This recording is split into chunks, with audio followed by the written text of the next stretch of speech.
The polls are set to close within the next hour in Catalonia's parliament elections, and initial figures suggest a record-breaking turnout. The elections could prove crucial for the Spanish region's possible declaration of independence. Independence parties are expected to win control of the regional parliament, although Spain's right-wing Prime Minister Mariano Rajoy has vowed to block any move toward independence in the courts. Independence movements elsewhere around the world have supported Catalonia's bid for separation. They have to persevere because we in Quebec have had the right to decide, and that is an issue and still is an issue here. And we support that right, and people should be recognized that right. Spain should do like Canada and Scotland, recognize that right, because it's part of democracy, the democratic principle. Venezuelan President Nicolas Maduro criticized global capitalism this morning, saying that the world needs a new economic and social model if equality is going to be achieved. His statements came at the UN Sustainable Development Summit, where world leaders are unveiling a new set of sustainable development goals. Only a thoroughgoing transformation of the economic system, only a total change of the systems, these neoliberal systems that are represented by the IMF and the World Bank, will lead to economic sustainability. It is the fourth day of the Islamic holiday of Eid al-Adha here in the Gaza Strip and the Palestinian territories, and despite the fact that the past few days were calm and peaceful in the West Bank, but escalations have started again this morning after Israeli forces shot and attacked Palestinian worshippers inside Al-Aqsa Mosque in the Palestinian-occupied city of East Jerusalem.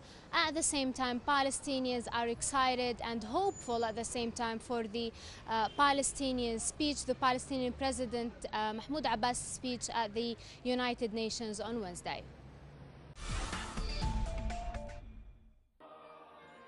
The Pope is closing out his historic U.S. tour in Philadelphia today.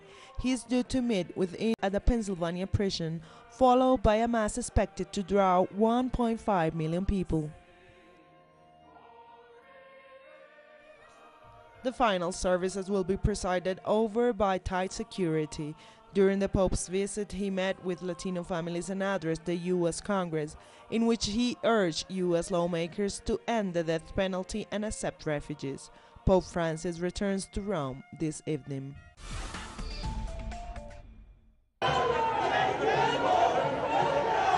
The day started off with thousands gathering on the historic Reforma Avenue. With rain clouds brewing above, some expressed remorse and sorrow of what the Ayotzinapa case has brought to the Mexican population. A minute of silence for every death. Imagine how many have been killed, with so many dead. We would be quiet forever, a mute people. However, the families of the missing 43 youth leading the sea of people do not express sorrow. They denounce what they say is the incompetence of the government's handling of the case, which independent experts have deemed wrought with errors, inconsistencies, and potential cover-up. This is the response from the Mexican people a year later. The government of Enrique Peña Nieto that if he couldn't fulfill his duties, then the people would hold him accountable, and they are holding him accountable. While Mexico's President Enrique Peña Nieto announced earlier this week that a new special prosecutor's office to search for Mexico's more than 20,000 disappeared will be formed, many activists expressed doubt and suspicion, pointing to Mexico's track record in forced disappearances and solving those cases. Well, what this distracted is that the cases of forced disappearances continue in our country. It is what we have been denouncing for decades, state terrorism, and the authorities have no will to stop it. Finally, the mass march made its way into Mexico's iconic Zocalo Square. As the rain fell, the families of the missing students asserted that the sentiment of widespread discontent is the opening of a scab from a deep wound of systemic violence that goes beyond Ayotzinapa. This is a show of indignation. This is a show of rage by the people of Mexico, because we've been saying that the Ayotzinapa case is not isolated. It's something that's occurring across the country. It is not just the families of the missing students, nor the thousands in the streets demanding truth and justice. International organizations, such as the United Nations, are also demanding that the Mexican state relaunch the case and locate the 43. Clayton Khan, Telesur, Mexico City. After a marathon 18-hour session, Bolivia's Congress gave the go-ahead for a major change to its constitution. Members overwhelmingly voted to remove presidential term limits, paving the way for Evo Morales to run for office again.